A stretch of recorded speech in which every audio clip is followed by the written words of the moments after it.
apa sih program kedepannya nih, rencana kedepannya nih?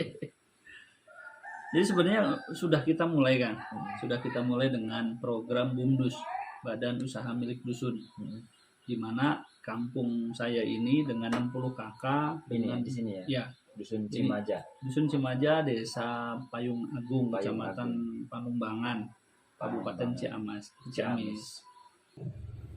Yang dibutuhkan oleh masyarakat itu adalah motor penggerak. Makanya kita kasih nama Mafia.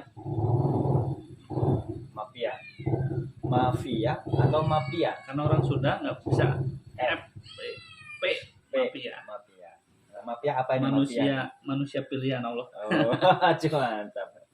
Jadi artinya kita akan cobalah dengan sedikit kemampuan, kita akan dorong masyarakat, terus kita jadi penggerak.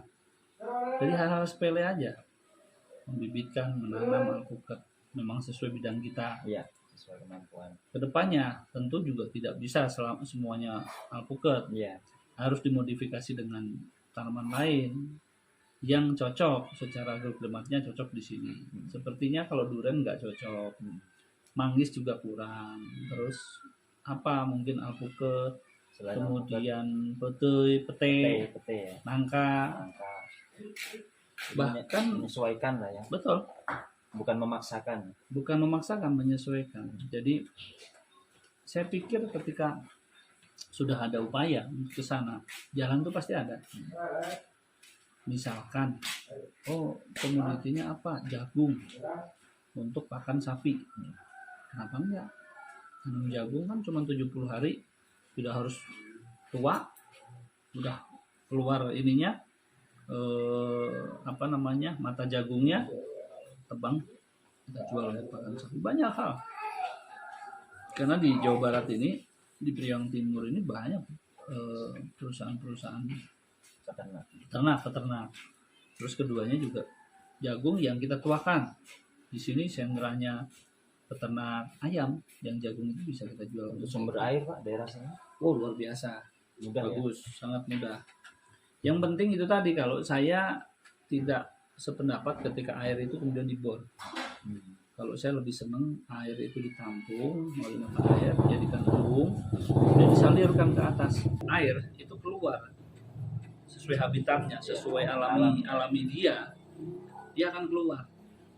Kita tanami pohon-pohon beringin, pohon-pohon pengikat air, kemudian dia akan keluar memberikan rezeki ke kita.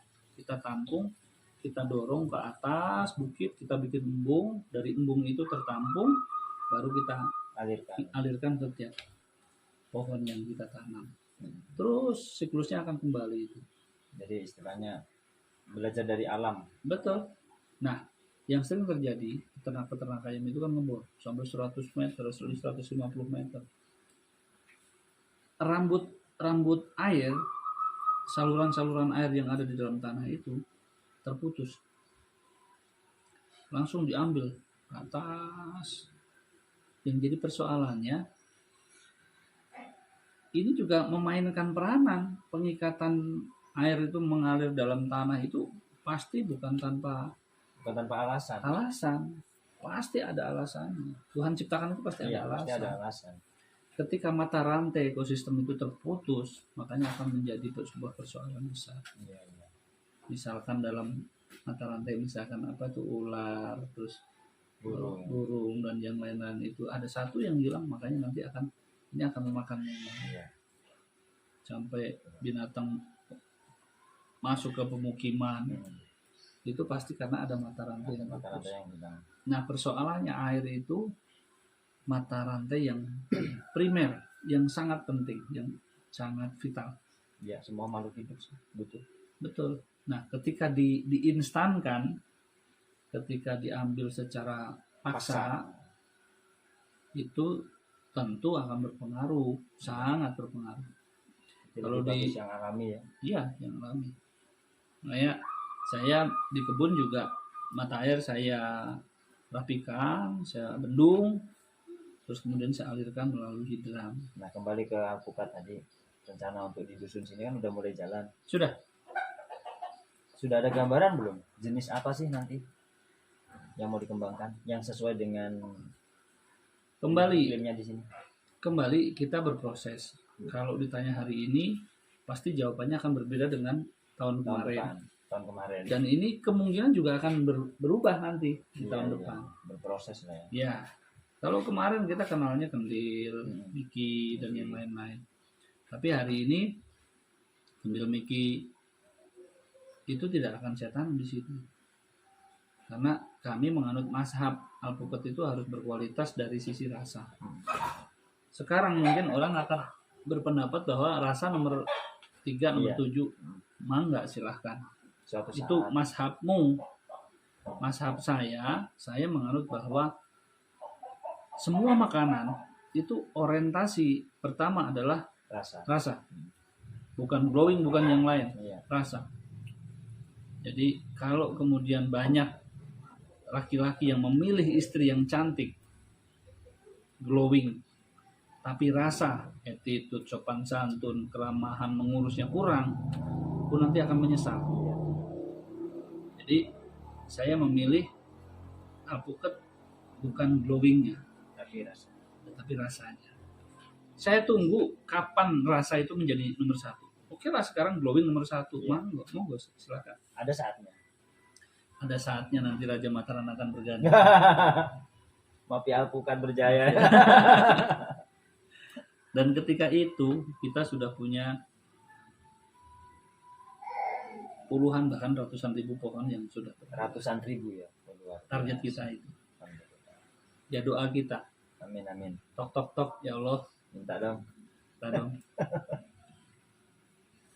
Kan nggak ada salahnya meminta. Iya. Bakal dikasih enggak? Urusan Betul. dia kan. Betul. Kenapa sampai punya target sebesar itu ya? Saya pikir uang itu murah kok. Iya. Apalagi dengan cara tadi ya. Betul. Murah dengan metode yang tadi kita obrolkan. Tanam dari seedling. Kemudian cuman begini, kalau teman-teman ada yang mau ngikutin, jangan setelah 3, 4, 5 kali kita nanam, ternyata yang selamat pertumbuhannya optimal itu adalah tanaman seedling yang up 50 cm. Ketika memaksakan yang baru 30 cm, itu masih terlalu mudah. Jadi ibaratnya untuk pindah ke lahan nih. Ya. Kan ada kalanya yang kecil-kecil dipaksakan. Ditanam. Ya boleh kalau apik. Dalam apik itu seperti kita nanam tembakau. Dikasih sungkuh. Ketika seperti orang nanam durian dikasih parane. Diperlakukan. Tapi persoalan tujuan utama kita kan efisiensi. Nah, ngapain juga harus begitu-begitu? Kan murah, praktis, cenderung petani yang tadinya malesan tadi. Ya udah, syaratnya itu tanam yang 50 cm ke atas atau batang yang sudah besar, yang udah kuat. Kelihatan kok. Kan hijau muda, ada hijau tua, ada coklat. Ya, coklat udah tua. Jangan yang hijau muda, tapi hijau pekat. Sudah tua. Ya. Dan ketinggiannya inilah. Ya, jadi ketinggiannya 50-an cm. Gitu. Dan itu perakaranya, tapi ya perlu dicek juga. Kadang-kala ya mohon maaf, saya berapa kali beli seedling udah jadi karena kita keteter di seedling, selalu saya komplain tentang perakaranya karena mereka batang tua bagus tinggi, begitu kita polybag saya sobek, akarnya mana ini gitu loh, akarnya mana sedikit. Karena apa? Dia tidak lakukan yang kami lakukan. Dia menggunakan pupuk kimia tanpa harus perendaman dengan nutrisi perangsang akar. Kalau saya tidak. Jadi begitu karungan datang langsung masukin drum, blong, rendam dengan nutrisi sambil dibersihin.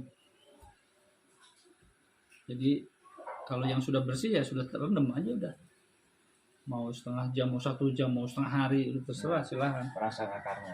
Iya, apapun merek perangsang akar lah. Tinggal nanti kualitasnya, karena ada perangsang akar yang dulu kita pakai, begitu kita tanam sehari, 2 hari, 3 hari, pucuknya langsung keluar. Beberapa hari itu langsung keluar. Wah seneng deh. Pertumbuhannya langsung tok gede. Pas begitu, nah ketika saya pindahin, ternyata akarnya baru sedikit. justru malah tunasnya yang gede. Tunasnya yang besar. Iya. Ini saya bilang, coba deh yang lain, coba aplikasikan nutrisi akar yang lain. Begitu saya pakai nutrisi akar itu, saya tungguin seminggu, kok nggak ada tunas, 2 minggu, ini kok lambat, ini jelek nih. Pas begitu dibuka, disobek polybagnya, akarnya penuh, Udah kemana-mana. akarnya penuh. Jadi akar penuh itu baru tunas. Nah, dari Yang situ bagus. saya mengambil pilihan, saya jatuh hati ke yang dari situ dua tadi. Artinya antara giberlin, sitokinin, nama auksinya itu saya lebih dominan ke yang perangsang akarnya, bukan untuk pertumbuhan tunasnya. Karena tunas itu akan tercipta ketika akarnya sudah bagus akarnya, barulah tunasnya. Nah, non sewu, mohon maaf, banyak pembibit yang mengabaikan tentang itu. Iya, karena memang pembibit kan yang dikejar batang. Karena batang yang dilihat. Betul. Bahkan sekarang nyambung itu kan tinggi-tinggian. Supaya nilainya salah pembeli juga sih. Nilainya. Salahnya apa? Nanya bibit tingginya berapa? Jadinya pembibit hanya berpikir, oh mintanya tinggi nih, saya sambung tinggi. Coba nanya bukan tinggi, besarnya bagaimana? Diameter batangnya bagaimana? Ya berbeda lagi nanti. Ya itulah. Jadi ya perlu informasi yang benar-benar transparan. Sebenarnya itu yang bagus, yang tinggi, apa yang pendek, atau seperti apa. Nah, itu banyak yang tidak tahu. Bahkan saya, kenapa sampai kemudian kita bikin channel YouTube kan masalahnya karena itu. Pemahaman yang salah kemudian dipertontonkan di Facebook dan kawan saya meyakini bahwa itu benar. Saya bilang ngawur kamu, ngawur ini, gitu loh. Itu justru pemahaman yang salah. Wah itu di YouTube ada, wah ini nih. Nah itu kan penyakit ini. Waktu saya uji coba pembuahan alpukat umur 2 tahun tuh Pak. Kan awalnya kan nonton videonya orang yang mengerak batang tuh bisa berbuah, batang utama dikupas kulit lebar dikerok tuh ambil. Wah itu jelas banget ya. Saya lihat videonya, komentar dinonaktifkan. Ada apa? Ternyata itu kan membunuh tanaman. Banyak yang nonton, banyak yang langsung ikuti, banyak yang jadi korban. Makanya saya uji coba itu hanya di beberapa tangkai saja, tidak semua. Jangan semua, kalau semua diputus juga kan. Iya. Namanya stressing. Stressing. Terus tadi kembali saya bilang, semua alam, semua tanaman itu punya siklus alam masing-masing. Jadi manusia tanpa harus ikut campur, itu pada waktunya berbuah. Cuman ya tadi 7 tahun, 9 tahun tergantung mineral tanah yang ada di dalamnya, tergantung percepatan usia tua pembentukan generatif si pohon itu. Saya menemukan hal baru sih Pak, mungkin nanti akan saya sampaikan di channel juga. Sebenarnya tanpa dikerat-kerat itu bisa berbuah. Di usia 2 tahun pun bisa berbuah. Yang saya pelajari itu di batang primer, sekunder, tersier. Kalau sekunder itu udah besar, ibaratnya sudah mampu menahan beban buah, dan kemudian posisinya sudah ke samping, bukan menjorok ke atas, itu bisa kok berbuah. Bisa. Terus kan cirinya pembesarannya ini kan, batangnya udah coklat gitu. Batangnya udah coklat lah, udah cukup. Kemudian nutrisi kan udah cukup tuh, udah nampung. Iya. Itu bisa berbuah hanya dengan pupuk aja udah bisa. Tanpa dikerat, tanpa diapa-apakan. Tapi ya nantilah akan saya coba dulu, setelah terbukti baru itu tanam biji tanpa dikerat, tanpa disunat-sunat, bisa berbuah di usia sekian. Insya Allah nanti akan diuji coba dulu. Sip. Harus. Nah tadi saya juga pertanyaan yang belum saya jawab. Di sini mau ditanamin varietas apa? Nah itu belum tuh. Jadi sementara inilah. Mungkin tahun depan beda, nggak apa-apa. Kalau pilihan kami di DPL 800 itu kami ada 3 varian dari lokalan kami. Ya. Lokalan itu kualitasnya juga bagus. Apa saja itu Pak? Satu, kalau mungkin sudah pernah dengar di grup, itu karamel. Karamel. Ya, Pernah dengar. Karamel. Terus kemudian kedua si madu. Terus yang ketiganya apa ya, lupa saya kemarin. Yang buahnya besar, kuning pulen legit. Itu 3 itu. Itu untuk lokalan. Kemudian yang Pasapen yang scoringnya sama dengan SWY ya, sama dengan Roro. Pasapen itu dari Kuningan, itu juga DPL medium.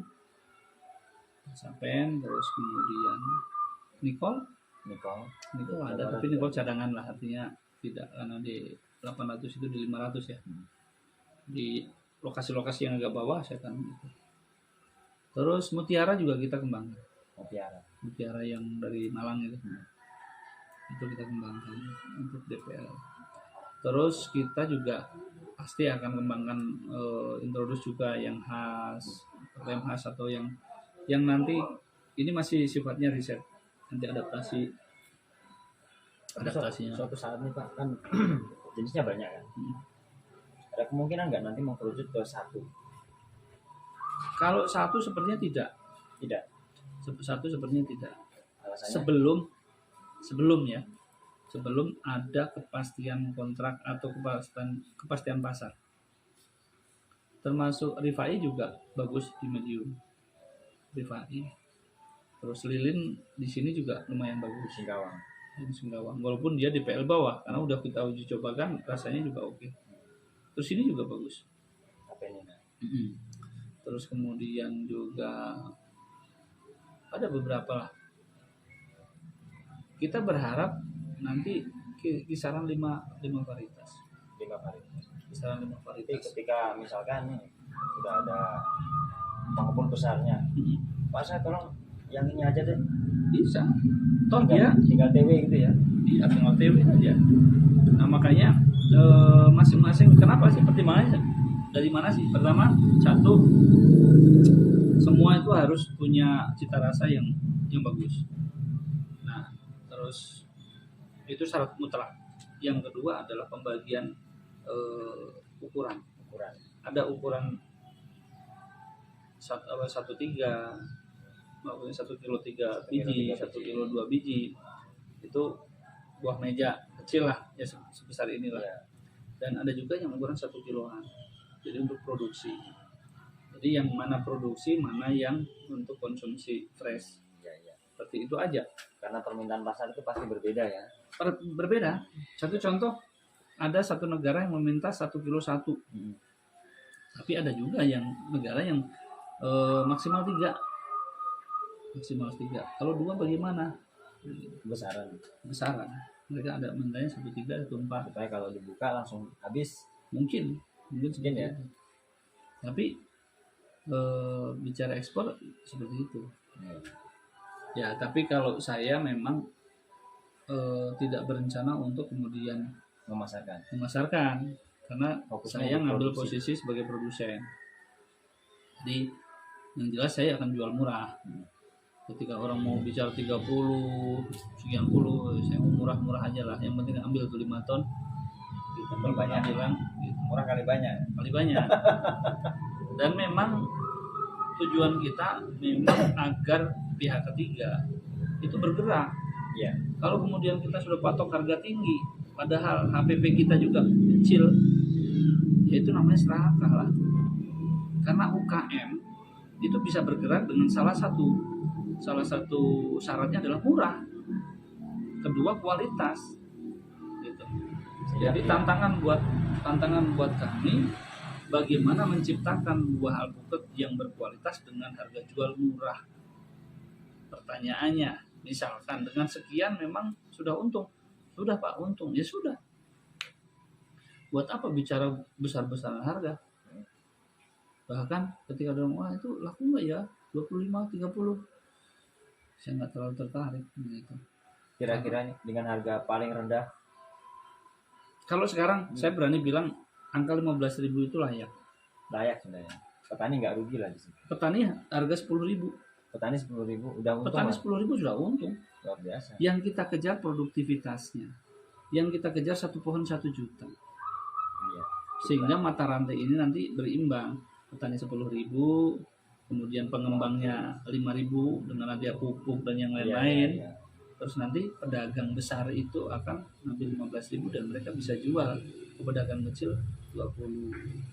Mas bisa diecer lagi. Bisa diecer 30, mau 50 ya silahkan. Tapi saya yakin ke depannya harga pun akan menyesuaikan. Iya. Kalau sekarang ada 50, 60, 100.000, monggo silahkan. Tapi ketika panen, kebun kita panen, ya itu nanti semua akan berubah karena kita mafianya. Mafianya di sini nih. Gitu. Nanti kalau ada apa-apa cari mafianya ini. Di Ciamis. Wah, mantap. Alpukat. Makanya silakan semua menanam alpukat sebanyak-banyaknya. Iya. Biarkan nanti alam yang mengayak memposisikan masing-masing. Sekarang di Bangka Belitung berkembang pesat tentang Roro ya. Di Jawa Timur, Jawa Tengah, Jawa Timur terus berkembang kendil, aligator dan yang lain-lain. Silakan berkembang. Nah, skala-skala pekebun besar seperti ya kayak Bravo, Subang dia. itu ya itu kan punya belasan ribu pohon. Silakan berkembang. Masing-masing punya pasar. Iya. Masing-masing punya pasar. Nyatanya luar negeri itu berkebun dengan sistem perusahaan besar, betul. Dengan jumlah tanaman yang ratusan ribu ya. Kok mereka nggak pernah menanyakan mau dijual kemana? Ya? Mereka nggak pernah menanyakan itu. Karena apa? Karena pasar semua orang bahu-membahu. Mereka ciptakan produk dulu yang berkualitas, baru mereka cari pasar. Iya. Sambil cari pasar. Nah, metode kita yang orang lain belum punya adalah sebenarnya kita punya farm estate. Jadi di mana farm estate itu pasar itu akan tahu pohon kita di mana saja, berapa jumlahnya, varietasnya apa saja, bulan apa berbuah, dan berapa banyak potensi yang akan dibuahkan. Semua akan tertata di situ. Semua akan tahu per pohon punya kodenya. Ini planning apa sudah mulai dirancang gimana? Sudah masuk ke desain sistem. Kalau tanamannya sudah ditanam sambil jalan. Kemudian mematangkan polanya terus dilakukan. Karena kan tetap bongkar pasang puzzle ya. Oh nggak pas, mau kita rubah terus itu berkembang. Saat ini berapa pohon Pak yang sudah tertanam? Kisaran 30.000. 30.000. Di berapa lokasi? Berapa titik? 2 lokasi utama di Yogyakarta dan Priangan Timur, Ciamis. Kita belum keluar dari Ciamis. Di 2 kabupaten ini memang Yogyakarta saya pilih sebagai tanaman untuk DPL rendah. Jadi kalau mau bertanding nanti dengan Miki saya di DPL 200 ditanam Gunung Kidul. Kalau mau bertanding dengan tanaman saya SBY dan Roro di DPL 200 dari Gunung Kidul. Nanti kita lihat pertempuran hasil buah dari alpukat Diana terus dan yang lain-lain di DPL 200 dari Gunung Kidul. Di saat orang paksakan tanaman lain di DPL yang lebih tinggi, tentu pesaing utamanya adalah dari kami. Karena Gunung Kidul itu ratusan ribu hektar yang di bawahnya itu fosfat. Di bawah tanah itu semua hamparan fosfat. Ada dukungan alam nih. Nah, itu deh ya. Bahaya nih. Semua fosfat. Dan yang paling keren, kandungan air kita rendah. pH tanah selalu tinggi. Air cenderung kurang. Jadi campur tangan manusia kita adalah bagaimana mencukupi air di saat musim kemarau, di saat masa pembuahan. Tapi insya Allah dengan mikroba teman-teman kita mikroba, dia bisa menampung air embun dan yang lain-lain. Jadi pekebun tetap semangat, nggak usah patah semangat. Misalkan nih Pak, kan sementara ini baru 2 wilayah. Ya. Contoh misalkan adik saya nih dari Karawang, gabung dong Pak. Atau mungkin dari Jawa Timur, Banyuwangi, pengen gabung dong Pak. Sebenarnya secara budidaya kita nggak ada masalah. Tapi secara pasar nanti takut saya terlalu serakah. Iya. Jadi saya kembalikan ke niat awal aja dulu. Karena kebetulan dengan 2 potensi daerah ini saja masih banyak yang belum saya potensikan. Belum Jadi cukupi semua ya? Belum. Karena begini Kak. Di Ciamis ini kami support desa dan pesantren. Di desa kita bikin bumdus. Jadi bagaimana dusun-dusun ini harus berdaya dengan tanaman alpukat. Kita nanti akan grill ya. Dusun ini kita support, dusun ini kita support. Mereka punya aset. Dikelola, dirawat, bekerja sama dengan kami. Terus pesantren ini sekarang kita sedang langkah pertama sedang persiapan lahan di 28 pesantren, nanti bertahap. Kita fokuskan di 1 kecamatan dulu. Kalau ini nanti plus minusnya kita lakukan perbaikan, baru PD kita melangkah ke kecamatan lain. Saya terlalu serakah dan terlalu jumawa ketika sudah berani untuk melangkah ke kabupaten lain. Karena itu butuh tenaga, pikiran, waktu, biaya dan yang lain-lain.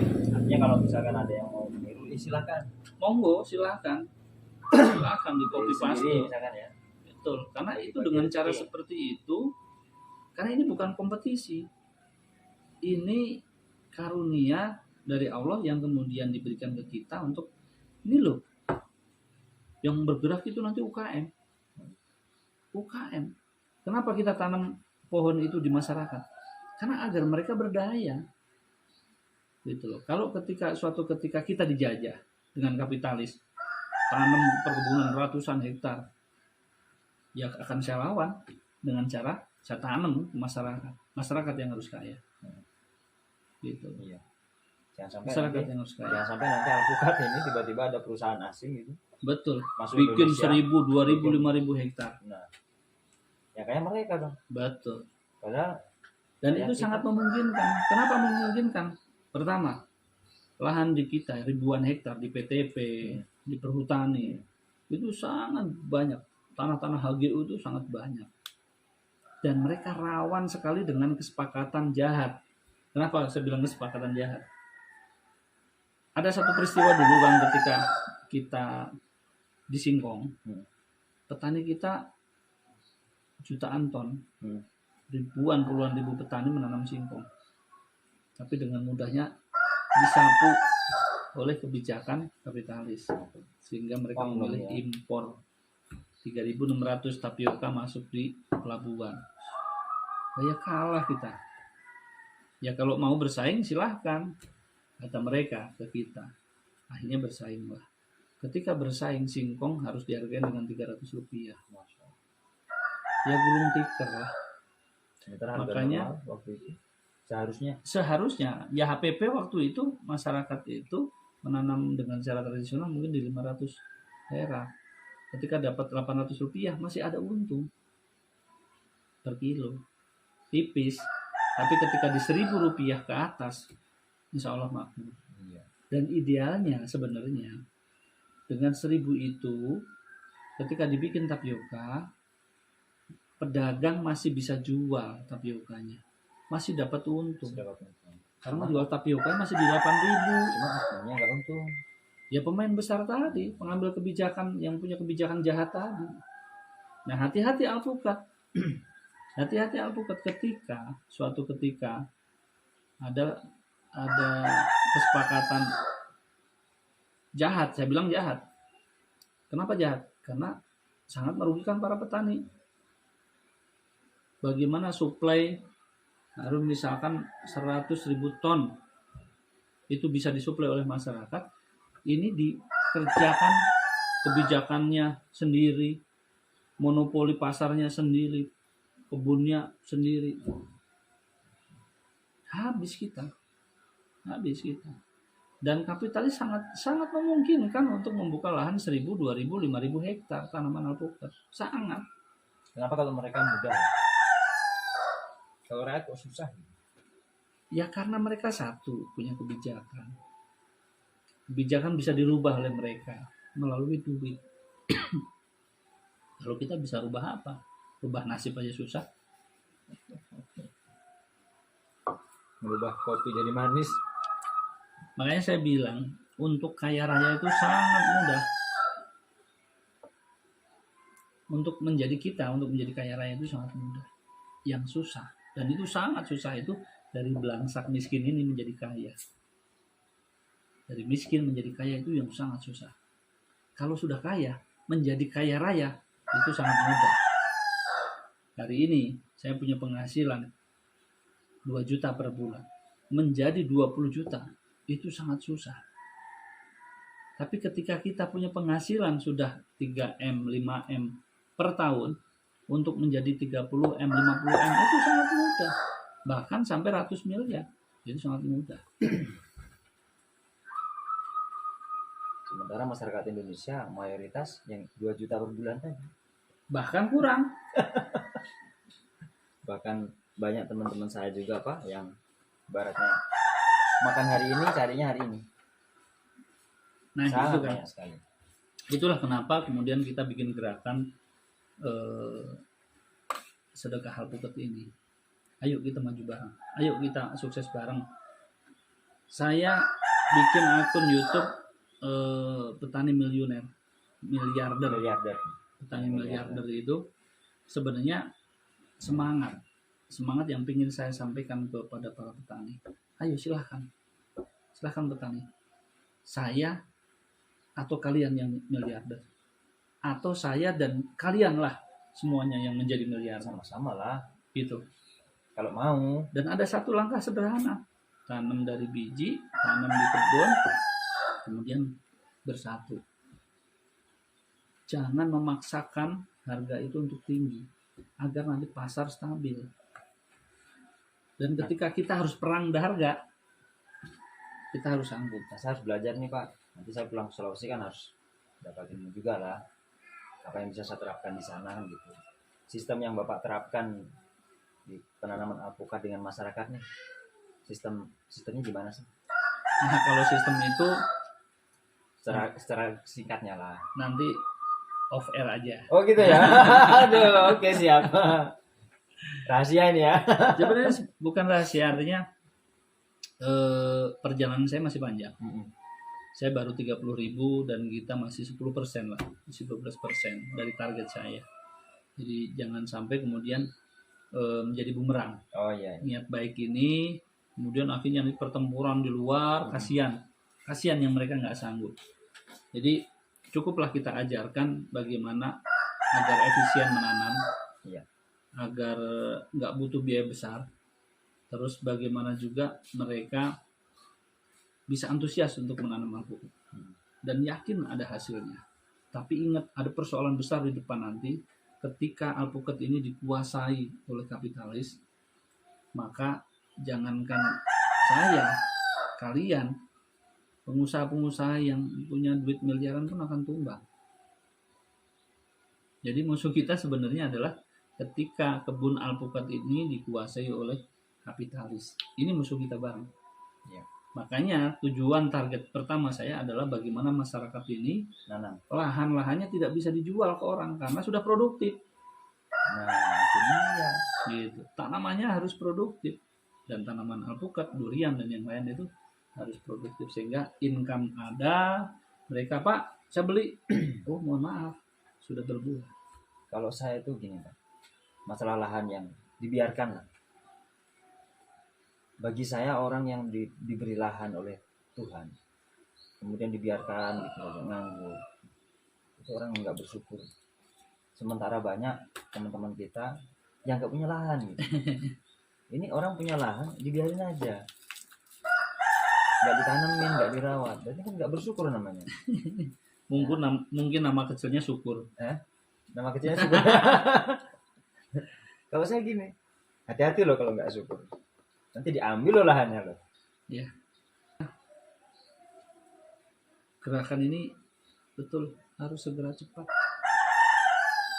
Karena kan begini Pak, misalkan saya punya lahan, taruhlah nggak usah banyak-banyak, 10 meter kali 10 meter. Kemudian ini tidak saya kelola dengan baik, saya malah pilih pekerjaan lain mungkin, yang ini saya biarkan aja. Ya sebenarnya boleh sih kerja yang lain, ini juga dirawat kan bisa. Dua-duanya jalan. Tapi kalau ini dibiarkan, sehingga ada perasaan, ini lahan nggak menghasilkan nih. Begitu ada yang nawar, ya udahlah, ini jadi duit. Betul. Tapi ketika ada tanaman alpukat yang mungkin per pohon itu menghasilkan, taruhlah 1 juta, mungkin 10 kali 10 berisi, ya berapalah, 4 pohon lah, kan ada hasil. Betul. Jadi ketika ada yang nawar, eman dong, ada hasilnya kok, mau dijual gitu saja, oh sayang. Tapi kalau nggak ada hasil, ada yang nawar, kasih, ada yang nawar, kasih, lama-lama dikuasai siapa ini lahan ini? Betul. Dan lahan nggak bisa dibuat sih. Nggak bisa. Kekayaan anak cucu kita ada di lahan. Kekayaan anak cucu kita ada di lahan. Sempat saya dulu ketika membebaskan lahan di sini, dianggapnya saya antek-antek kapitalis. Ya saya sampaikan ke mereka, kita lihat aja nanti apakah saya antek-antek mereka atau bukan, karena semua tadi butuh matang, butuh pembuktian.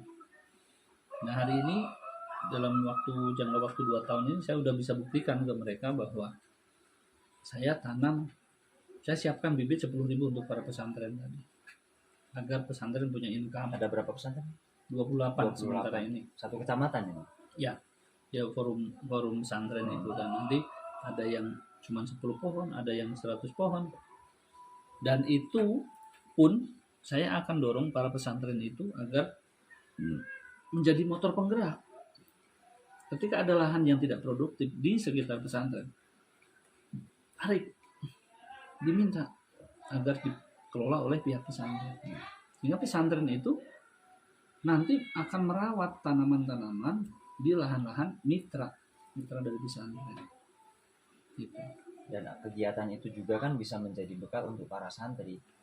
Sebenarnya tujuan utama selain penghasilan ke pesantren adalah menyiapkan generasi penerus para petani kita. Selama ini santri gitu. Selama ini kita itu selalu kehabisan petani-petani muda karena tidak menarik. Iya. Apa hasilnya?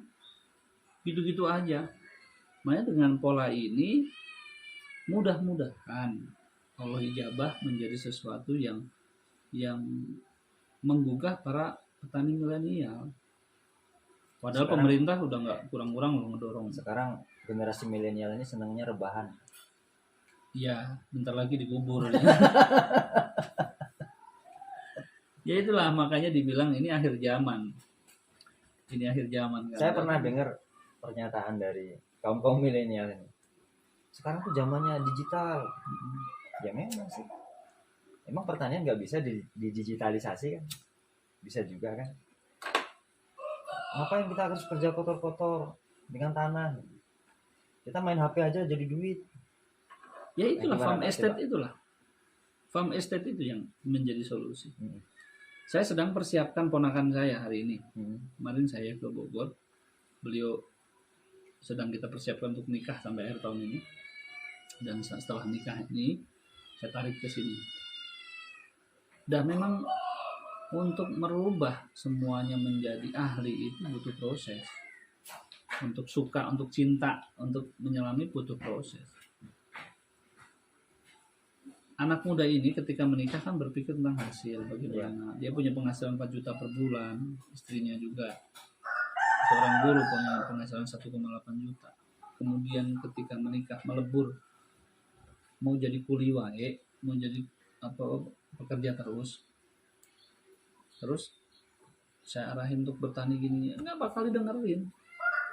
Tapi ketika saya alihkan, yuk kita bikin konten YouTube yang nanti punya penghasilan, dia suka. Walaupun konten itu nanti akhirnya konten tentang pertanian. Dia harus mengenal, dia harus nyemplung, dia harus mengelola. Pada saatnya budidaya itu bergeser menjadi market, bergeser menjadi sebuah profit, bergeser paradigma yang tadinya gajian menjadi hasil usaha. Nah, perubahan-perubahan ini butuh kerja keras, butuh proses, dan kita harus siap jadi motor penggerak. Tanpa itu ya nggak akan ada yang dirubah. Nggak akan. Karena banyak di kampung saya sendiri lah, di desa. Bapaknya punya sawah, bapaknya punya kebun, punya ladang. Anaknya karena merasa kaum milenial nggak mau menyentuh tanahnya, nggak mau, gengsi. Apalagi dengan pakaian yang kotor, main-main tanah kotor. Mereka milih kerja jaga toko, mereka milih kerja di swalayan seperti itu, yang gajinya bulanan udah pasti. Tanamannya kapan dapat uang kan begitu. Iya. Ya itu seleksi alam, salah satu seleksi alam. Saya punya anak 3, yang satu udah dewasa, lulus SMA dan persiapan kuliah sekarang. Ketika saya tanya, kamu siap di kebun? Nah, kebun. Oke, begini, kamu boleh lakukan apa saja, tapi dengan satu syarat. Kamu harus kelola usaha yang bapakmu rintis. Kamu boleh jadi guru, kamu boleh jadi pelukis, kamu boleh jadi pengangguran sekalipun. Boleh.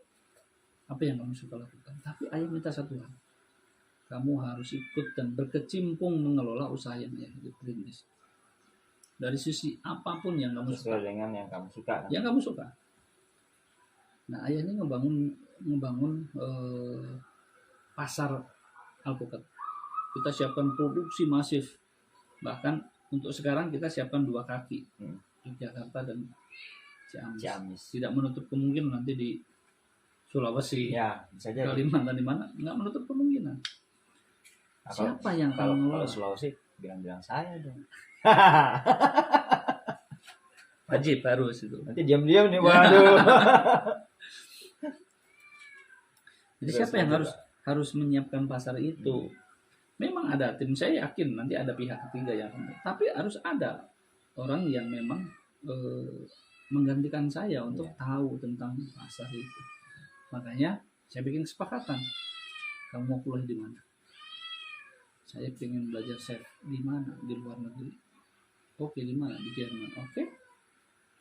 Nah, saya support belajar bahasa, berangkat ke Jerman selama 5 tahun. Kamu itu kuliah 3 tahun. 2 tahun kamu harus stay di sana.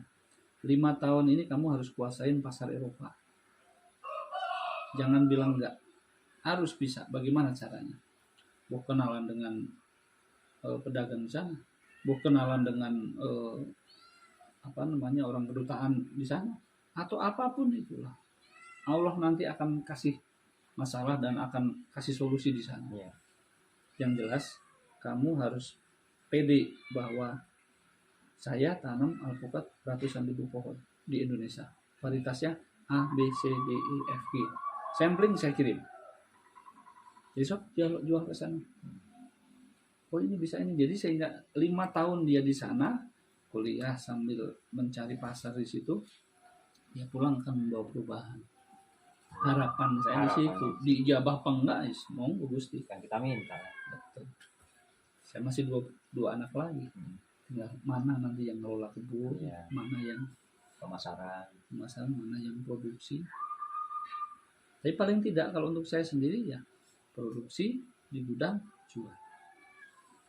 Simpel Pak ya. Simpel. Kenapa tadi alasannya? Nanti serakah gitu ya. Satu ya kita butuh nikmatin hidup. Iya. Udah jual, jalan-jalan yuk gitu ya. Jalan-jalan. Mantap. Jual, udah kita ngeliwet. Silaturahmi. Saya mau ke Sulawesi ya. Jalan-jalan. Keren. Jual 5 ton. Jual, bawa ke sono duitnya. Jadi pulang bawa alpukat lagi. Jual lagi. Jual lagi. Mantap. Jadi ya visinya harus jelas lah. Kita bukan ambisius untuk menjadi serakah, tapi bagaimana kita panen raya itu nanti semua terlibat. Ya. Karena saya menanamnya pun bareng-bareng sama masyarakat. Tapi saya pernah dengar sesuatu ini, Pak. Ketika kita kerja sendiri, ya rezekinya cuma satu. Betul. Tapi kalau melibatkan lebih dari satu orang, bahkan banyak orang, yang rezeki mereka ini harus melalui kita, maka otomatis ngalirnya kan kita dulu nih. Betul. Baru ke mereka. Betul. Itu kira-kira menurut sama gimana itu? Betul. Saya meyakini bahwa metode Allah untuk memberikan rezeki itu unik. MLM itu menterinya ada di malaikatnya Allah, menteri MLM. Terus kemudian sholat berjamaah. Kemudian begini saja, enak nggak kita ngerokok sendiri? Kalau menurut saya nggak enak. Nggak enak ya. Enak nggak ngopi sendiri? Menurut saya nggak enak. Beda. Bareng-bareng. Jadi artinya berjamaah itu satu, nikmatnya ditambah. Yang terus kedua, rokok satu batang aja udah rasanya nggak enak. Tapi begitu ngerokok bareng-bareng, itu 3 batang, 4 batang, nggak 5 putus batang, nih. itu Pasti ada yang merhatikan ya penonton. Waduh itu masih merokok terus ya. Sorry bro. Kereta, kayak kereta ya. Kereta aja. Iya. Terus Jadi Pak. dan disitulah, dan di kami ini kebetulan saya mewarisi sifat dari bapak. Bapak itu kalau dimasakin sama ibu nggak ditemenin makan, dia nggak makan. Dan saya pun ketika makan itu ditaruh plak sendiri, udah ya tak tinggalin. Karena saya tahu betul ketika makan itu nggak bareng teman nggak nikmat. Kecuali saya dalam kondisi memang saya lagi pengen makan sendiri, itu ngikutin rasa, bener rasa, makan diri. Udah jangan diganggu dulu, ingin sendiri. Tapi di antara rasa, banyak rasa itu keseringan, sangat sering sekali adalah berjamaah. Dan saya percaya, bahkan saya pernah selalu mengatakan, pengen kaya adalah kamu nggak punya hak kaya, gampang. Angkat anak yatim, tanggung jawab orang miskin, tanggung jawab orang yatim, tanggung jawab orang tua, tanggung jawab istri, tanggung jawab anak, ambil tanggung jawab itu, ambil tanggung jawab, dan kamu usahalah. Mau nggak mau, ya Allah, itu memaksa Tuhan. Iya, ya Allah, mau ngerti syukur, nggak ngerti syukur. Karena orang-orang ini ada di tanggung jawab saya. Gitu. Dan yang setahu saya, kalau Tuhan saya nggak tahu Tuhan orang lain, sangat menepati janjinya. Betul. Sangat menepati janjinya. Ketika kita Tuhan menjanjikan sesuatu itu udah nggak usah perlu ragu. Beda dengan janjinya suami atau janji istri, beda janjinya pejabat yang saya berjanji, beda. Kampanye ya. Beda janjinya ketika saya mau bayar utang besok ya. Besok beda. Terus. Beda. Cuman kadangkala butuh pemahaman yang lebih dalam. Ini janjinya Allah akan memberikan.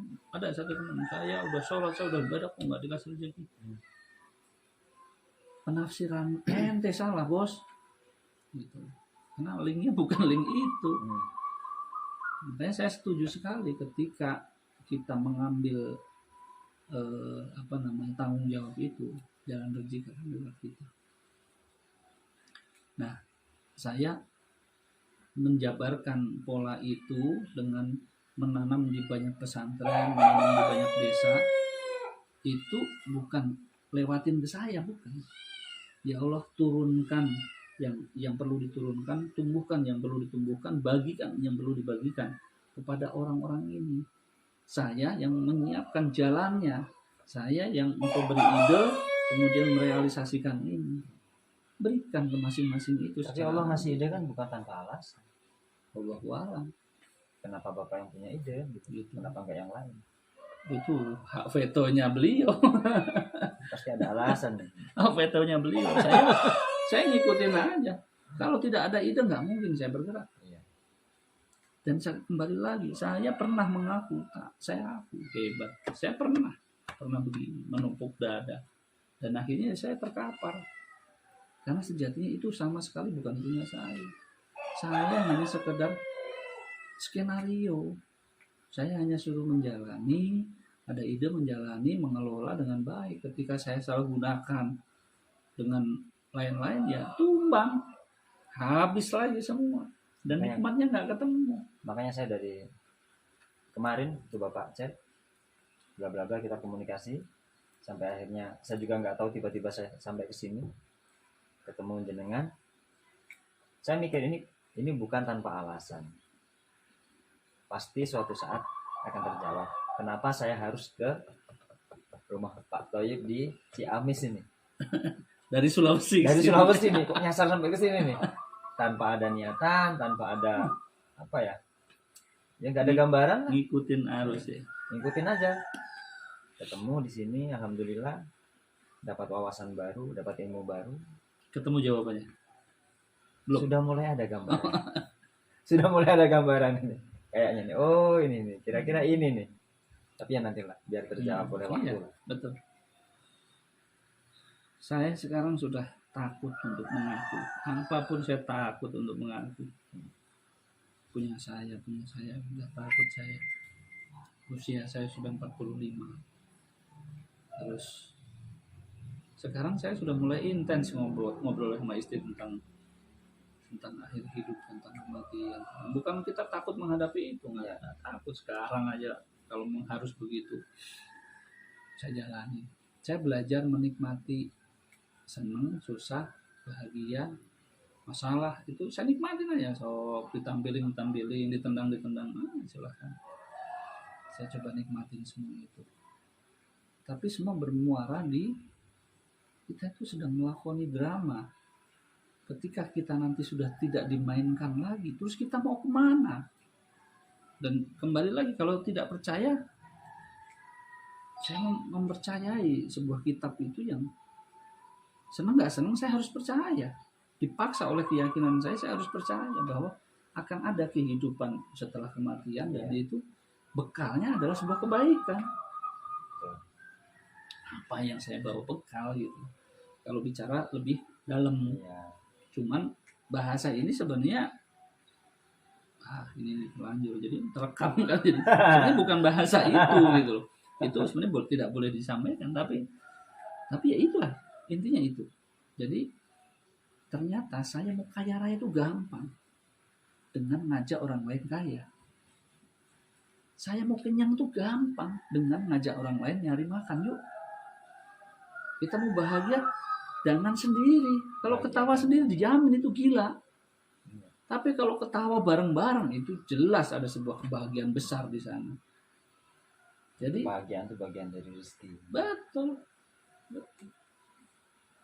Dengan segala permasalahannya itu rezeki.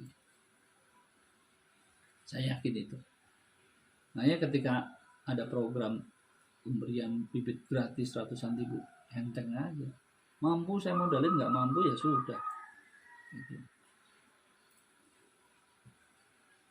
Suatu saat kita mampu buka pintu satu, tapi yakin ketika saya buka pintu ini, di dalamnya akan banyak pintu. Di dalamnya akan banyak pintu. Ketika satu guru membukakan pintu, satu sahabat membukakan pintu, satu keluarga membukakan pintu, di dalamnya akan banyak pintu-pintu yang lain. Kalau kita mengelola pintu itu baik dan amanah. Tapi kalau enggak, saya ngalamin juga resto selesai. Sehingga yang paling enggak enak itu ketika kita tidak dipercaya lagi. Ketika kita tidak dipercaya lagi. Kalau nggak dipercaya sama manusia, mempret, saya udah nggak butuh. Tapi kalau udah nggak dipercaya, bahagia, nggak dipercaya nikmat, punya duit, nggak dipercaya banyak hal lah, nggak dipercaya keyakinan kita loh, kita nggak yakin, wah udah rasanya empot-empotan itu. Ibarat nggak enak banget. Apa? Dalang yang main wayang wis detail lah, kayak perannya lah. Iya, sudah. Luar biasa. Ini ilmu. Ya, ini buat saya juga. Ngedongeng kan. Untuk penonton semuanya, kalau bisa paham sih maksudnya disampaikan oleh beliau ini. Mak. Sehat, Mak? Ya, sehat alhamdulillah. Seru ya kan? Alhamdulillah. Seru. Ya, sepertinya kita close dulu karena Bisa. nasi sudah Menunggu ya. siapkan tadi. Alhamdulillah dapat rezeki lagi. Rezeki yang tidak disangka-sangka. Demikian tadi teman-teman obrolan kita di apa nih? Saung Hawu. Saung Hau ya. Ya, Saung Hawu. Saung Hau. Mudah-mudahan memberi manfaat Amin. buat kita semuanya dan ya nambah-nambah konten lah. Ya, nambah konten, saling berbagi. Nanti tak promosikan juga Pak di channel Agropa. Siap. Biar teman-teman di penonton Agropa kan banyak nih yang senang sama budidaya alpukat. Bisa belajar sama beliau. Boleh. Pak Toyib. Ngawur itu. Saya itu pemula kok malah. Pokoknya namanya belajar itu kan harus. Oke, terima kasih. Saya Bang Toyib dan beliau Kang Aziz dari Agropa. Kita tutup dulu sampai di sini, nanti kita lanjutkan season berikutnya. Insyaallah. Assalamualaikum warahmatullahi wabarakatuh.